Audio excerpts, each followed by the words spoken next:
We acknowledge that we record this show on the land of the Piramonk people and pay our respect to their elders past and present.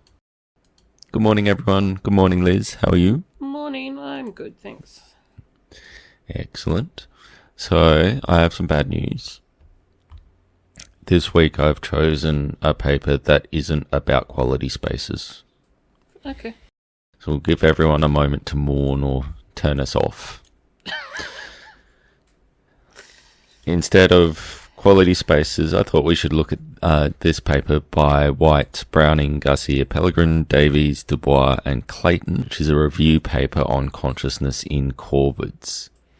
So Liz, Birds. what are corvids? Yes, birds. Crows? Yep, crows, magpies, jays. A second question, Liz, to kick us off. Why are we so interested in this family of birds in particular? So I always think of parrots as smart, but I think maybe the corvids are smarter. Yeah, these birds are brilliant.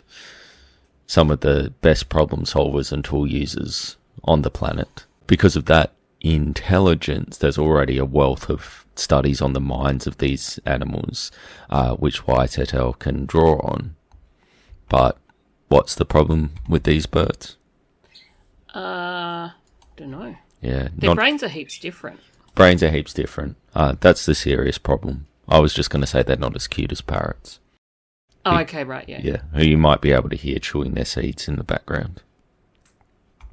You can definitely hear them singing over us sometimes. And you should tell Glenn to get me a galah. And he'll tell me to get rid of our mammals. Yeah, I will. Because if we get a galah, I'd like to be able to cuddle it. So to give some structure to their review, White et al. Ask about 5 dimensions of consciousness. These are taken from an earlier proposal from a Birch et al. Paper. Now, these aren't dimensions in the sense that we've been talking about previously with regards to quality spaces. You can think of them more as different aspects of consciousness. I found it most natural to think of them as questions we should ask about consciousness in corvids. So these are, number 1, sensory experience. So what sensations do the birds have? 2, evaluative experience. This being, how do birds experience things as good or bad? 3 is experience of the self. So how do the birds experience themselves as a self, as an agent or subject, or as embodied? We'll get to some of the relevant aspects there. 4 is the synchronic unity of experience, so how unified is experience at a particular moment. And 5 is the diachronic unity of experience, so how unified is their experience across time. Any questions about what any of that means before No, we I get... think they're all impressively interesting questions. No idea about whether they're exhaustive, but I don't also know whether that matters tons. I think we don't need to assume they are exhaustive. Cool. We just need to assume that there's some interesting data towards these questions so far. Yep, sounds good. Alright, so that's how they structured their review. I thought what I would do in presenting their ideas, Liz, is just try and pick out one interesting example from each of these 5 sections. Alrighty, so White et al. Start with the question of sensory experience. So they're interested in particular in what they call the richness of experience, which is, quote, the degree of detail in which an animal consciously perceives the world around them, end quote. This could, of course, vary by modality, like how in humans who don't have sensory differences tend to have richer visual experiences than olfactory. They review some studies on vision, audition, and olfaction in these birds. I wanted to look at one of the vision tasks. I found this one to be particularly interesting because I think it's comparable to studies that are done with humans. So imagine this setup. A bird is shown 2 lights. One is flickering on and off at what is for them a slow rate, so say about 50 hertz. The other is on continuously. The bird's then given a reward, like a food reward, for picking the continuous light. By showing them other setups where the light is flickering at faster rates, we can tell what rate is needed for the bird to perceive the light as continuous. When would that be in the experiment, do you think? No idea. I don't know off the top of my head what it is for humans. Humans, yeah. What is it for humans? Something like 50 to 60 hertz, I think, for humans. So that's 50 flashes a second? That's right. We start to see things as continuous at about 24 frames a second, so that's why that's the lowest rate you can use for movies. But that's where you need a movie nerd. We can definitely see improvements higher than that. So, like, especially with HD images, a 24 frame a second film looks quite jerky. Alright, so behaviourally, we're talking here about when the bird is no better than chance at picking out the flickering light from the continuous. Now, I did go and look at the methods from one of the reviewed papers here, and they actually use a stronger criterion than just better than chance, which I quite like, because we know that humans can indicate the presence of a stimulus at better than chance levels, even when it's presented so briefly that they say they didn't see it. So the stronger criteria is perhaps more indicative of consciousness rather than just unconscious perception. You can get it by chance but not be able to report it. You can do better than chance but say you didn't see it. But, I mean, that's the good old awareness has fuzzy boundaries, I think is what I want to say. Using just a better than chance measure puts us in that fuzzy boundary of where humans are conscious or not. But it's certainly, if you're interested in what do they represent, putting aside issues of awareness, then the 50% is going to get you that. So if you're interested in their discriminatory abilities, I guess. Yes, that's right. But if you're interested in consciousness, you want a stronger measure, sort of more analogous to a report. I think what I want to say is that saying I saw it is actually potentially quite a strong criterion. And there might be lots of things which are on the edges of awareness, but which I'm not comfortable saying I saw it. Yeah. And so I like setting the bar quite low to begin with. Yeah, right. So there's a couple of different issues here. One is, do we want to investigate the fuzzy boundary? Which I think is what you're leaning towards there, Liz. The other is, do we want to just investigate cases where we're confident of consciousness? And I think that's what they wanted to do with the birds in these studies. So their criteria here is showing what they call a strong preference for the continuous light over the flickering one, where a strong preference is picking it at least 4 out of the 5 times. Perhaps, these choices are made because people tend to sort of be weirdly skeptical about consciousness in non-human animals. I mean, I think we like that because we want to be able to eat them. But using these sorts of strong criteria, I think, does put us clearly on one side or the other of the fuzzy boundary rather than within it.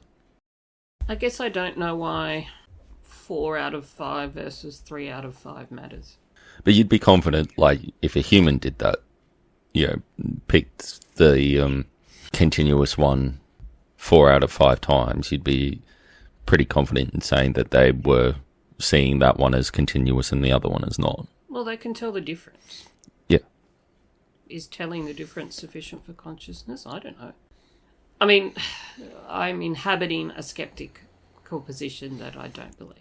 I think that sort of extreme skepticism is not helpful with these sorts of studies if you're just going to go, a bird gets held to a higher standard than a person to prove it's conscious. I think what I'm getting stuck with is I think the term conscious is ambiguous. I don't think there's an ambiguity here, though, because it's a behavioural report study, so it's clear that they're talking about measuring awareness. Yeah. So they want to be certain that the bird was aware. maybe this wasn't the right one for me to pick of the examples, because this hasn't been done with corvids, but it has been done with other perching birds. And what we see with them is that they stopped showing a preference for the continuous light somewhere in the range of 130 to 140 hertz. Whoa. Some variation on the species there. So for us, it's 24. Yeah. So like 5 times. Yes. Wow, cool.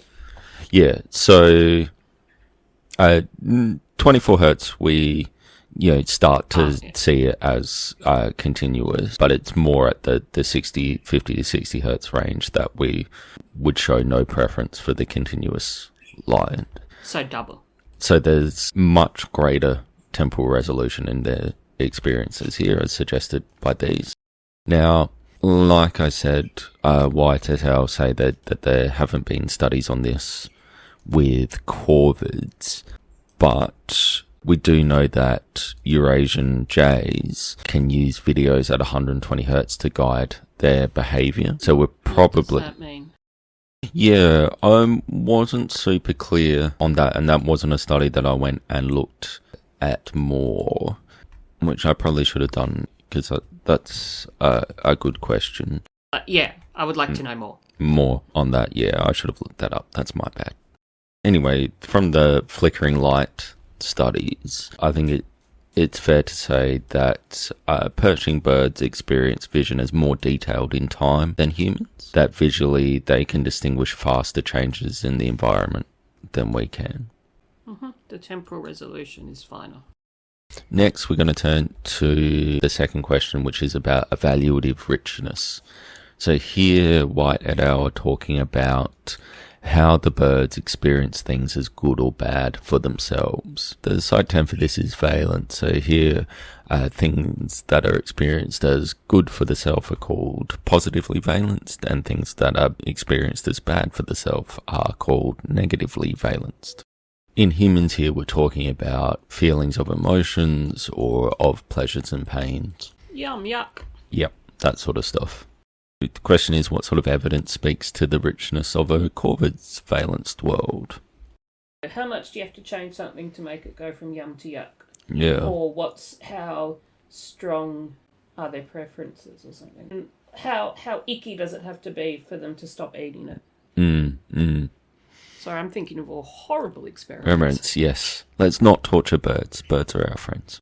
I think, yeah, the sort of stuff that's been done is more like the second of those options. But before we get to the example, I found this section to be one of the trickier parts of the paper to get my head around, because White et al. See the existing work they review as being limited in various ways, usually in terms of the indirectness of the measures of the valenced experience. And again, here in this paper is where we face our nemesis of the under-description of experiments in review papers.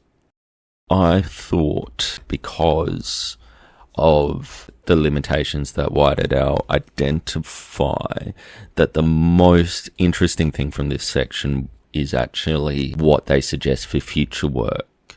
And from that, we can at least get a good sense of what we don't know about this.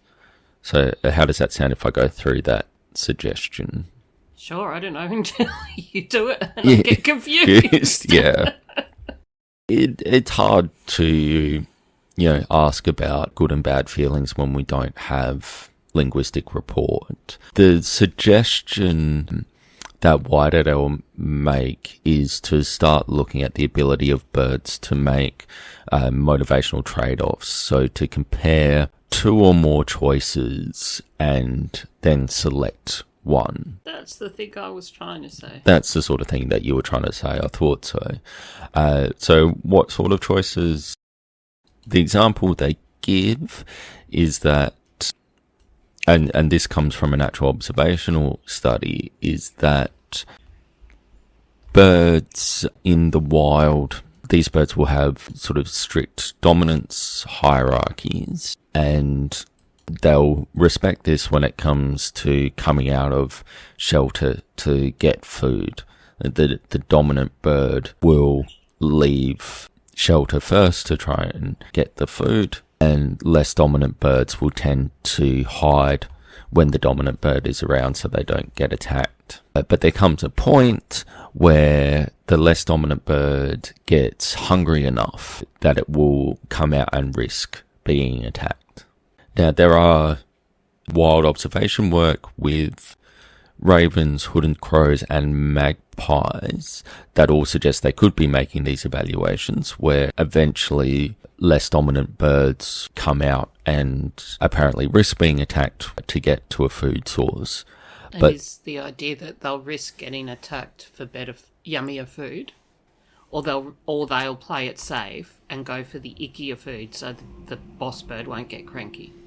yeah, so that's the sort of experiment that hasn't been done yet. Okay. All that there is that there's observational work that suggests eventually the birds get hungry enough that they will come out Well, and risk it. Yeah. Yeah. But I think what White and Owl are suggesting is more like what you're saying there, that it would be possible to do some experiments to see the different points at which birds make that trade-off. But it would be tricky to know whether they're going for the less valuable food because it won't piss the boss bird off. Like, I'm going to get crankier if you eat my chocolate than if you eat my carrots. It would be interesting to see how you can design the experiment so you can distinguish between going for the less valued food or because you don't want to piss the boss bird off, or going for the higher value food because that's the only one that's worth the risk. And so you'd need to have good setups that would depend on the bird's previous experience with aggressive birds, their knowledge of the presence of those particular aggressive birds, as you say, food of different values and so on, as well. So according to White et al., those sorts of experiments haven't been done yet, but I think we'd agree that they would say something about the kinds of evaluations that the birds are making. Yeah, sure. Yeah. Be interesting. There are other behavioural observations that suggest that corvids have quite a rich valenced world. Again, these don't have the sort of experimental controls that we're talking about there that allow us to rule out other explanations. But wild birds have been observed to show a variety of interesting behaviours towards the dead of their own species, which other kinds of birds don't. And these have been interpreted as potentially looking for danger behaviours, so trying to find if the dead bird was hurt by something, and if so, try and determine what it was. So what's the point here? Do birds have positive and negative dimensions to their experience? Yeah. Something that would be analogous to feelings of emotions. I mean, of course they do. It's not just, and White et al. Are quite clear about this at the start of the paper. They say there's sort of an empty debate to be had about just whether or not the animals have any experience of these types. And the more interesting thing is, what does the evidence say about the details of their experience? And I think that's what they're trying to get at here, is not just, do birds have something like emotions? I mean, that is a fairly trite sort of question. I mean, you've got to, if you're talking about positive and negative valence, I'm thinking, where would I say they don't? Well, even worms would eat some things over other things. Yeah. It's like, yeah. Indeed. And so if you have this sort of broadly Jamesian, so think Damasio in the modern form, idea about what feeling of valence is, it's a very ancient part of the mind. I mean, if it's just yuck yum, which I think is no reason to say it's not. Yeah. So we should be asking, according to White et al. Here, is, the sort of more detailed question. So not just do birds, show this, some species of birds show these sorts of behaviours towards the dead of their own species that others don't.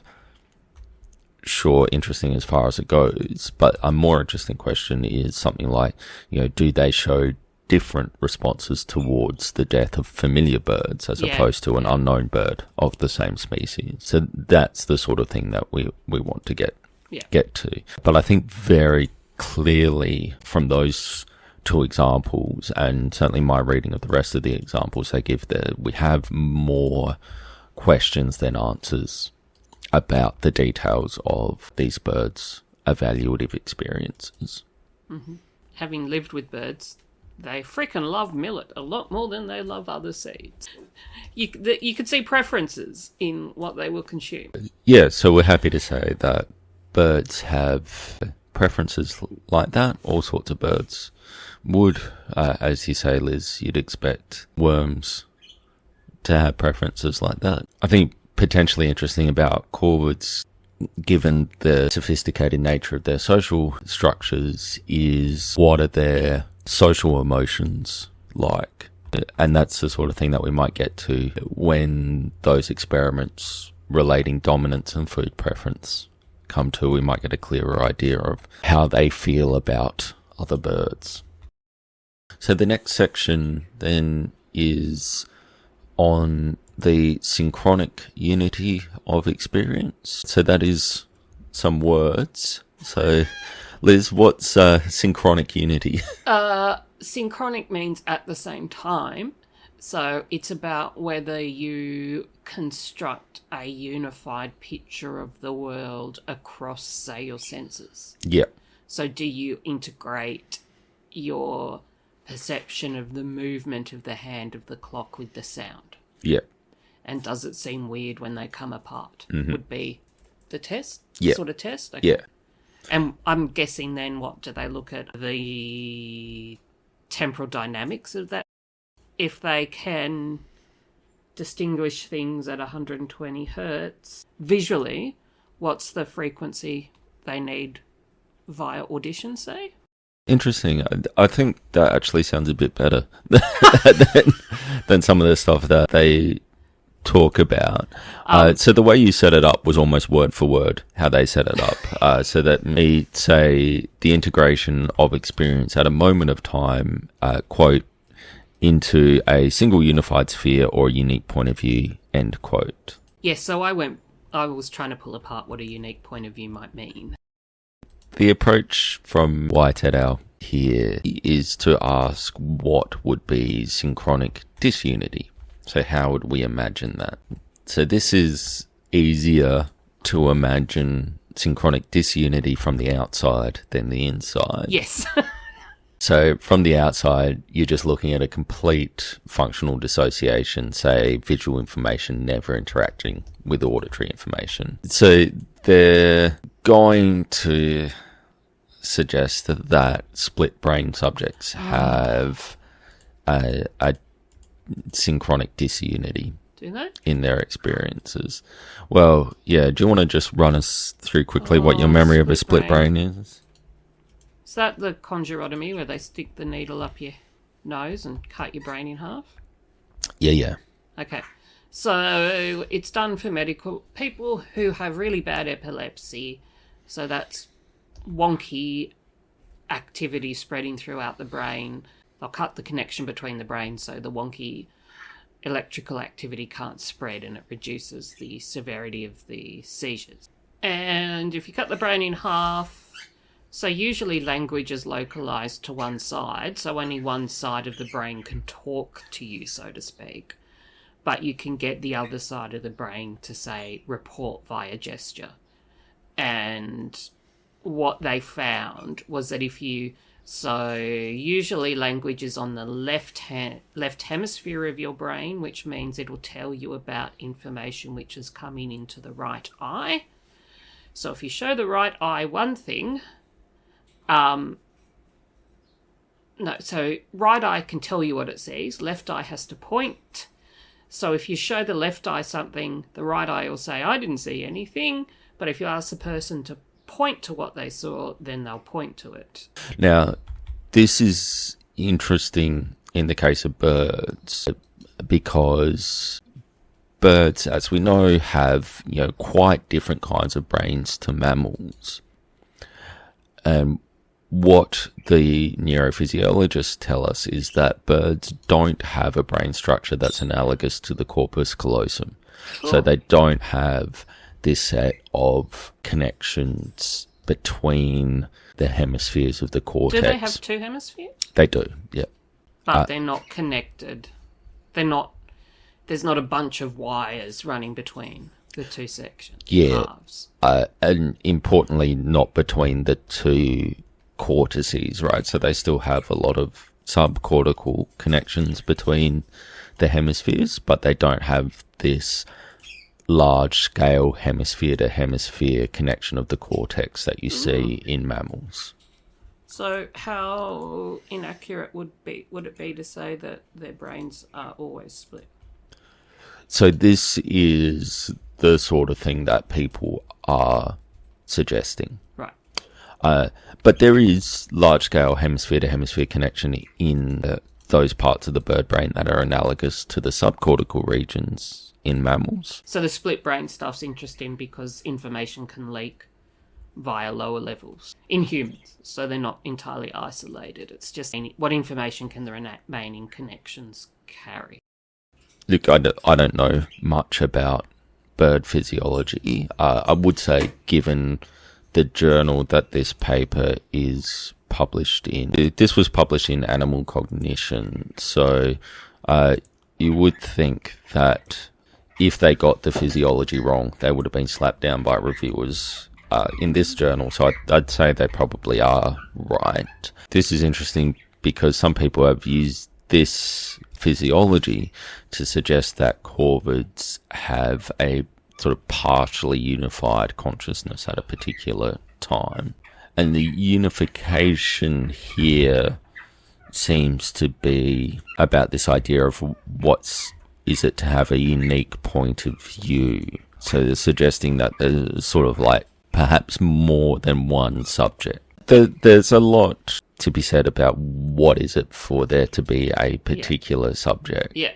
But I think, again, like we sort of started this section saying, I think it's easier to get a grasp on disunified experience from the outside than it is from the inside. So it's easier to look for a functional dissociation than to imagine what it's like. There is some evidence of some functional dissociations, which is interesting. In particular, it seems that sort of one side of the bird can be engaged in a task and the other half of the bird in a different task. This, they suggest, comes from the difference in how birds use their different eyes. So they'll use one eye to look for food and another to look for danger. Well, at least there's some suggestive evidence for that. That's so tricky.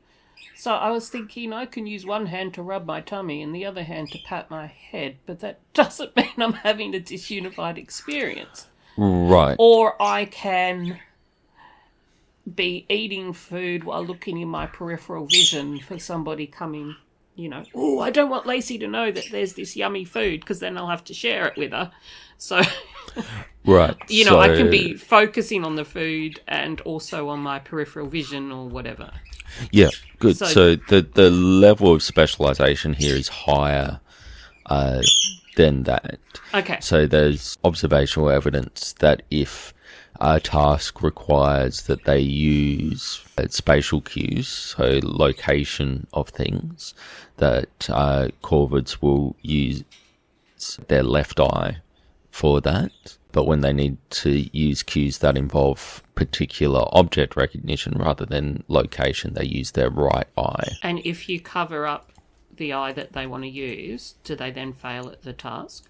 I don't know. That's a good question. Because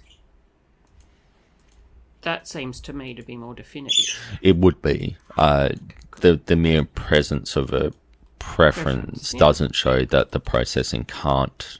Well, think be of done. handedness in humans. And that I would prefer to use my right hand doesn't mean that my experience is disunified. But in humans, you've got the corpus callosum to get the information from one side to the other that you don't have. All I'm saying is that a preference is strikes me as far from sufficient to say that there is a disunity. Yeah. But it's meant to be understood in the context of their particular physiology. So they think it means something different. The behaviour means something different in a bird than it does in a human because of the different physiology. Because the information can't be passed through the lower structures. How do we know? If their brain has a different structure, how do we... Yeah, no, this is the right question. Subcortical structures can't carry that information. Yeah, this is the right question, and and I think that your point about giving the bird a pirate eye patch would be what you'd want to do to really see that. So, again, there's some suggestive observations here, which would be worth following up on with proper experiments. So a lot of this stuff that White et al. Are using, a lot of the stuff they're reviewing, the experiments weren't asking specifically questions about consciousness. White et al. Are saying, well, as it turns out, these experiments do suggest something about consciousness that will need to be followed up. Cool. So this is a call for more research review. Oh, definitely. Okay, yeah, cool. Yeah. Guess who wants to go and put a pirate eye patch on her parrot after this, but who will only succeed in walking away with a bloody hand? Yeah. Parrots have very sharp beaks. Yes. And bodily autonomy. Yes. We were just talking about synchronic unity, so what about diachronic unity? So unity across time. Another way of putting this question is, do corvids experience the world as flowing smoothly moment to moment? Oh, so do they have a sort of memory? Yeah. Right, so... What's their memory like? Because I was wondering, how is it distinct? Right, so if they remember... See, we're talking animal cognition, so I'm thinking of the classic stuff they did with various animals about caching and how great their memories are. There was birds. Yeah. Is that sufficient to say they have a diachronic unity, having a memory and being able to go back to where they hid the food? Right. Good. So those are exactly the studies that are going to be talked about here. Those were done with jays, blue jays and scrub jays, I think, were the ones that they did that with. So are these quite old then? Because I remember studying some stuff about this as an undergrad. Yeah. Let me see if I can reconstruct. And they could remember, so they could not only remember where the food was, but they could remember which food was where and when it was too late to go back because that sort of food had rotted. So like the worms are going to rot before the seeds, and so they'd only go back to the worms for a certain period of time, and then they'd go to the nuts. The two kinds of jays, magpies, they've also done this sort of study with. Jays are the most interesting because they're the ones that engage in this food caching. And it's notable when they go to retrieve the food that they don't need to search for the food. They go straight for the location where the food is buried. These sorts of studies have been classically interpreted as showing that the jays remember what was buried, where, and when in a manner that's analogous to human episodic memory. Now, some reason to challenge that interpretation comes from differences in brain physiology. Retrieving episodic memories in humans seems to depend on direct signaling from the cortex. I think you better say what an episodic memory is. Yeah. So episodic memory is remembering the particular event, so sort of like reliving it. as opposed to remembering the fact that. Is that right? That's right. And there's lots of individual differences in how much it involves imagery and so on. But, the contrast here is usually to, like, just straightforward semantic memory, so memory for facts. Dogs are mammals. Yeah. Versus, do you remember that time when Fives did the lamb dance? Yeah, exactly. Some people might not know the lamb dance. Yeah, we better tell them. So when our crazy border collie was a young puppy, we got some Indian lamb chops, and I gave both of our dogs a bone. And Fives got really excited and ran out into the backyard and basically ran around, throwing the bone up in the air and catching it again and prancing. So, yeah. So very hilarious. Very hilarious, and a nice clear example of an episodic memory that we both have. So retrieving this sort of memory in humans seems to depend on direct signaling from the cortex to the hippocampus. Now, birds, according to White et al., have analogous structures, are so analogous they get the names cortex and hippocampus. And there is some evidence that the bird hippocampus is important for memory, specifically storing spatial information, but there isn't, and again, we're trusting the physiologists here, analogous signaling directly from the cortex to the hippocampus. So I wanted to bring this in, and then again, I'm assuming they're getting the physiology correct here. I'm just thinking about that in light of the claim before that one hemisphere does spatial processing and the other does object recognition. How the hell can they remember spatial stuff if the spatial cortex can't speak to the spatial memory? When they're saying there isn't the direct pathway, they really mean there isn't the direct pathway. There's still some connection from cortex to hippocampus. It just sort of at least this is how I understand what they're saying, is that the connections go through more other parts of the brain, and so it's a less of a direct connection. But I think that's a worthwhile question, and I wanted to sort of talk about this because the further I got through this paper, the less convincing I found these appeals to physiology as evidence about consciousness per se. It's the conclusion they draw here. So, quote, they're talking about Corvid's experience of episodic-like memory may be phenomenologically limited in comparison to mammals, end quote. I mean, that might be the case, but so given the cognitive sophistication we see with regards to their memories, I don't see why we're not looking at it just being a case of there being a different physiological solution to this problem of, directed memory recall. So, assume they're right, that there isn't that direct cortex to hippocampus connection like we see in mammals. Doesn't establish that there isn't a connection, it's just a different sort. And so without ruling out some sort of connection, I don't see how you're getting to this really strong claim about consciousness, which is the lack of directed memory recall. What do I want to say about all this? That there are connections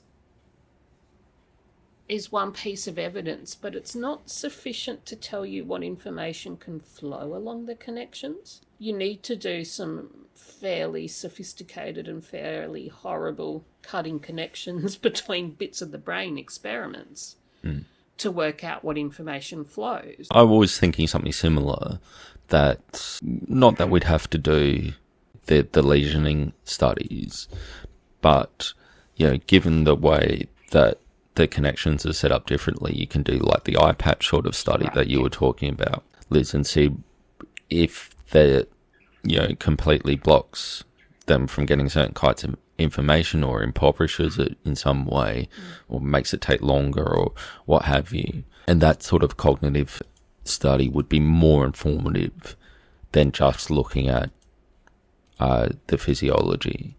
Because I think we're both sort of saying that there could be different physiological solutions to the same cognitive problem. Yeah.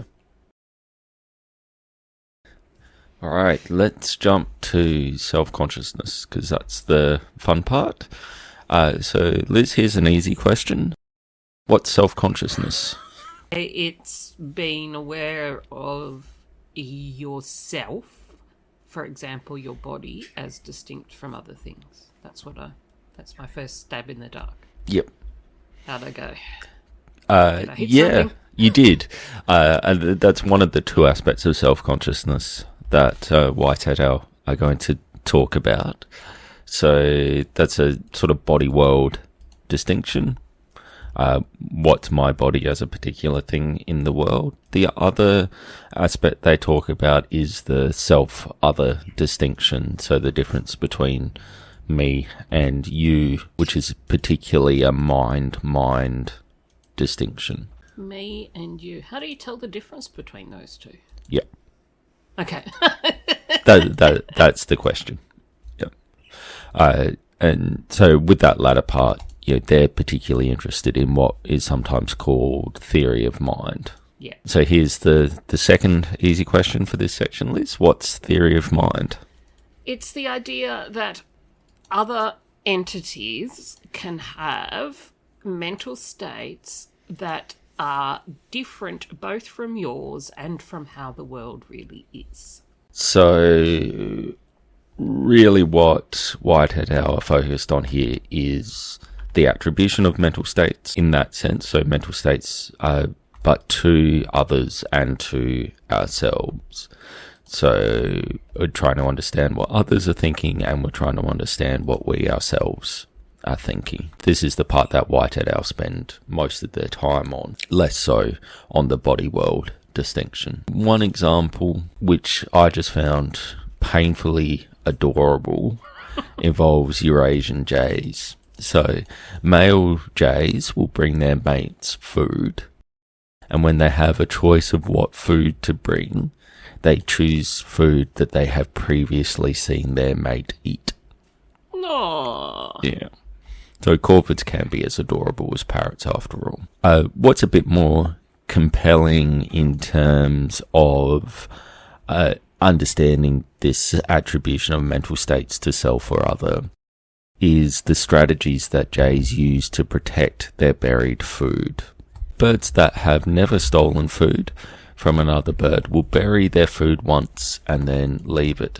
Whereas birds that have previously taken another bird's food, so we're talking about not ones that have had their food stolen in the past, but who have previously been thieves, will rebury their food elsewhere. So they bury it once, and then they dig it up and move it. I've stolen food, so now I'm going to pretend to bury my food in one place and then move it somewhere else. The times they do this is quite specific. So they will only do this when they know another bird has watched them bury it the first time. Huh.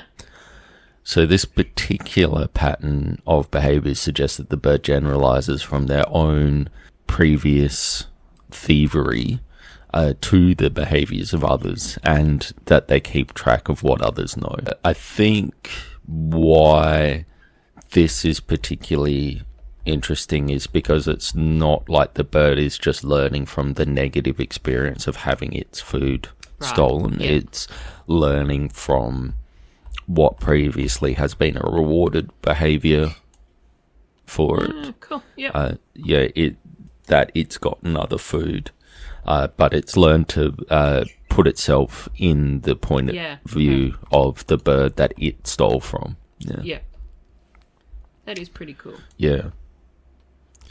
So the jay's theory of mind here is potentially quite complex, but it is difficult, Liz, as you know, with theory of mind studies, to distinguish between explanations of the behaviour in terms of theory of mind and those that are in terms of complex behaviour tracking But as White et al. Note, the second round of burying food here is done in response to the absence of another bird, not its presence. So takes it to somewhere where the other bird isn't to bury it. So it's not tracking behaviour as such. It's tracking something a bit more abstract in terms of the absence of the bird. What seems to be really compelling in these is that there are birds that are doing this in response to their own prior thievery, not their experience of being stolen from.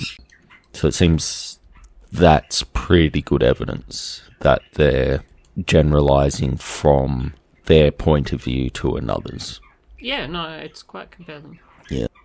Will they do it a third time? No. So say there's 3 rooms. It'd be interesting to give them multiple options so that it's not just going somewhere else, but going somewhere else where no bird is. Yeah.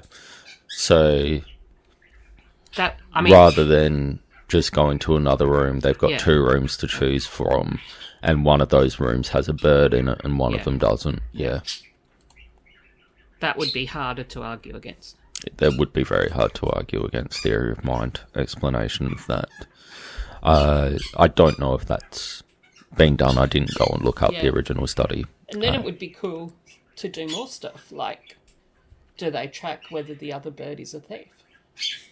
Yes. So, 3 rooms, bird, thieving bird, non-thieving bird and stuff. You could, I guess my point is, that's already compelling evidence, and there's so many more things you could do to get more compelling evidence. Compelling, yeah.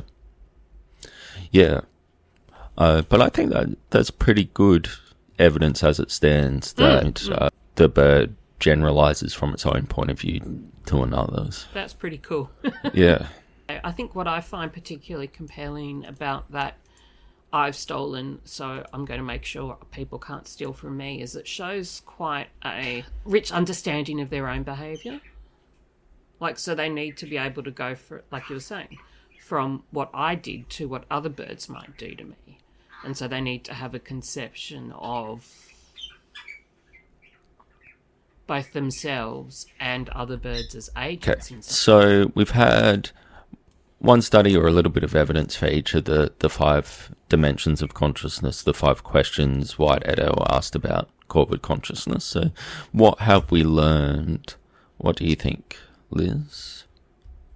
I actually am most impressed by the last thing. Yeah, me too. Because the rest is fairly ambiguous and based on... Oh, okay, so it's really cool. Okay, let me say, what do I think is cool about corvids based on that? Holy crap! The last thing, they can generalise from their experience to the behaviour of other birds. The flicker rate is heaps higher. That's cool, and that they seem to use one hemisphere for object recognition and another for precise spatial location is interesting.